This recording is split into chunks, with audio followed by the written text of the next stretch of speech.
আসসালামু আলাইকুম। Recipe by জিয়ান্স মমের আজকে সহজ রেসিপিতে আপনাদের সাথে শেয়ার করতে যাচ্ছি ভর্তা রেসিপি। বিশেষ করে ভর্তা রেসিপি হোক যে কোনো ধরনের ভর্তা, টক থেকে শুরু করে একদম ভাতের সাথে খাওয়ার উপযুক্ত যে কোনো ভর্তা আমরা ভীষণ পছন্দ করি। তো আজকে আপনাদের সাথে শেয়ার করতে যাচ্ছি আলু ভর্তা রেসিপি। এই রেসিপি একটু ডিফারেন্ট ওয়েতে তৈরি করব, আর এইরকম ওয়েতেই আমি প্রায় সময় খেয়ে থাকি, অনেক ভালো লাগে। আপনি যদি ঠিক সেম ওয়েতে তৈরি করে খান ভর্তা রেসিপিটি, আশা করি আপনি নিজেই নিজের ফ্যান হয়ে যাবেন।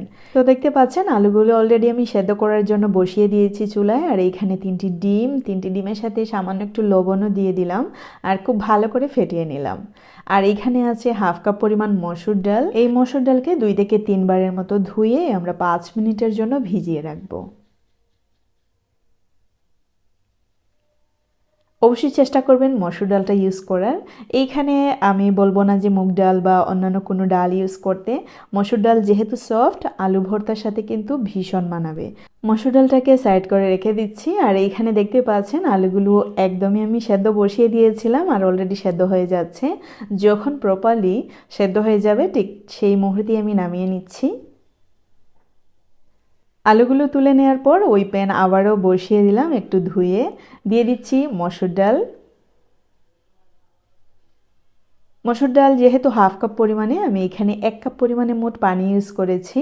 দিয়ে দিচ্ছি রসুন কুচি, এইখানে ফুল 1টি রসুনের কোয়া আছে, আপনারা চাইলে কিন্তু কম বেশ করে নিতে পারেন। আর নিশ্চয়ই দেখেছেন আমি কিন্তু লবণও পরিমাণ মতো ইউজ করেছিলাম। আর ভালো করে সেদ্ধ হয়ে যাওয়ার পর ওই যে ফেটিয়ে নিয়েছিলাম 3টি ডিম আমি এইখানে ঢেলে নিচ্ছি।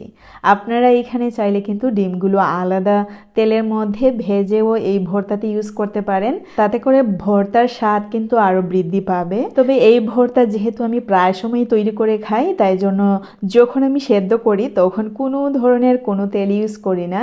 একদম শেষ মুহূর্তে আমি সর্ষে তেলটা ইউজ করি, যতটুকু প্রয়োজন হয় ততটুকু ইউজ করার চেষ্টা করি, আর এর ভেতরে কোনো তেল ইউজ করি না। আর আশা করি যদি আপনারাও খান, তেল ছাড়াই খাওয়ার চেষ্টা করবেন, সর্ষে তেলটা ইউজ করার চেষ্টা করবেন, তাতে করে অনেক ভালো লাগবে খেতে, হেলদিও থাকবে, ঝামেলাও কম হবে। তো দেখতে পাচ্ছেন আমি আলুগুলোকে ম্যাশ করে নিচ্ছি। আর আলুগুলো খুব ভালো করে ম্যাশ করে নেওয়ার পর আমি হাতের সাহায্যে আবারও খুব ভালো করে কচলিয়ে নিচ্ছি, যাতে করে একদমই দানা দানা না থাকে।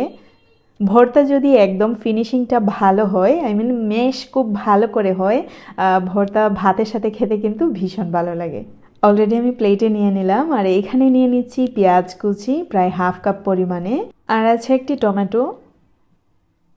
টমেটোকে আমি খুব ভালো করে কুচি করে নিয়েছি। এই ভর্তার সাথে টমেটো যায়, আপনারা চাইলে কিন্তু স্কিপ করতে পারেন, টমেটো একদমই কম্পালসারি না, তবে ডাল এবং ডিমটা ইউজ করার চেষ্টা করবেন। তারপরে কাঁচামরিচ ইউজ করলাম, আর এর মধ্যে দিয়ে দিলাম সর্ষে তেল।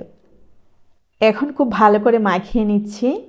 এই ভর্তা আসলে অসম্ভব মজার হয়, বাচ্চারাও কিন্তু খেতে পারে, তবে ঝাল অবশ্যই খেয়াল করে ইউজ করবেন। আপনাদের বাচ্চারা যদি ঝাল কম খায় সেই ক্ষেত্রে কম ইউজ করার চেষ্টা করবেন। দেখতে পাচ্ছেন আমি 1 টেবিল চামচ পরিমাণে আরও চিলি ফ্লেক্স দিয়ে দিলাম। এইখানে আমি যেই পরিমাণে ঝাল ইউজ করেছি, মোট সবগুলো উপকরণ একসাথে মাখিয়ে নেওয়ার পর ততটুকু ঝাল কিন্তু লাগেনি। আপনারা অবশ্যই আপনাদের পছন্দ মতো ঝালটুকু ইউজ করবেন। তবে এই ভর্তাতে ঝাল, যে কোনো ভর্তাতে ঝাল যদি একটু না হয় আসলে ফাংসা ফাংসা লাগে, খেতে আমার মোটেও ভালো লাগে না। যদি একটু ঝাল হয় অনেক ভালো লাগে খেতে। আমি কিন্তু এই ভর্তার সাথে কাঁচামরিচ আরও এক্সট্রা করে খেয়েছিলাম। তো দেখতে পাচ্ছেন এক পর্যায়ে আমি কিন্তু ডিম এবং ডালের যে মিশ্রণ সেদ্ধ করেছিলাম ওইগুলো দিয়ে দিলাম। দিয়ে দেওয়ার পর ধনেপাতা কুচি দিয়ে দিলাম। এখন সমস্ত উপকরণ খুব ভালো করে মাখিয়ে নিচ্ছি। দিয়ে দিচ্ছি সর্ষে তেল, আর সর্ষে তেল আমি আগেও ইউজ করেছি, আমার মনে হয়েছিল একটু কম পড়েছে, তাই জন্য আমি আরেকটু দিয়ে দিলাম। আর এই রেসিপিতে আরেকটি জিনিস অবশ্যই আপনারা খেয়াল করেছেন, আমি স্টেপ বাই স্টেপ কিন্তু লবণ ইউজ করেছি। আপনারা অবশ্যই লবণ আপনাদের পছন্দ মতো স্বাদ মতো ইউজ করার চেষ্টা করবেন। আমি আলু যখন সেদ্ধ করেছিলাম আলুর সাথেও লবণ ইউজ করেছি, ডাল তারপরে ডিম যখন সিদ্ধ করেছিলাম তখন এর সাথেও আলাদা করে লবণ ইউজ করেছি। এইগুলো বলছি একমাত্র আমার নতুন ভিউয়ার্সদের জন্য, যারা এখনও রান্নাবান্না শুরু করেননি, সংসার লাইফটাও শুরু করেননি ভালো করে, তাদের জন্য। কারণ হচ্ছে যখন আমরা কাঁচা লবণ ইউজ করি তখন কিন্তু অনেকটাই ক্ষতি হয়, তাই জন্য আমি সেদ্ধ করার সময় স্টেপ বাই স্টেপ লবণ ইউজ করার চেষ্টা করেছি। আপনারা যদি চান একবারই লবণটা ইউজ করতে পারেন একদমই কাঁচা, আলু, ডাল, ডিম যা কিছু সেদ্ধ করার পর যখন আমরা ভর্তাটা মাখাবো ঠিক সেই মুহূর্তে আপনারা লবণগুলো দিয়ে দিতে পারেন। সো আমার আজকের রেসিপি কিন্তু এই পর্যন্তই। আশা করি আপনাদের অনেক ভালো লেগেছে। ভালো লাগলে অবশ্যই ট্রাই করবেন।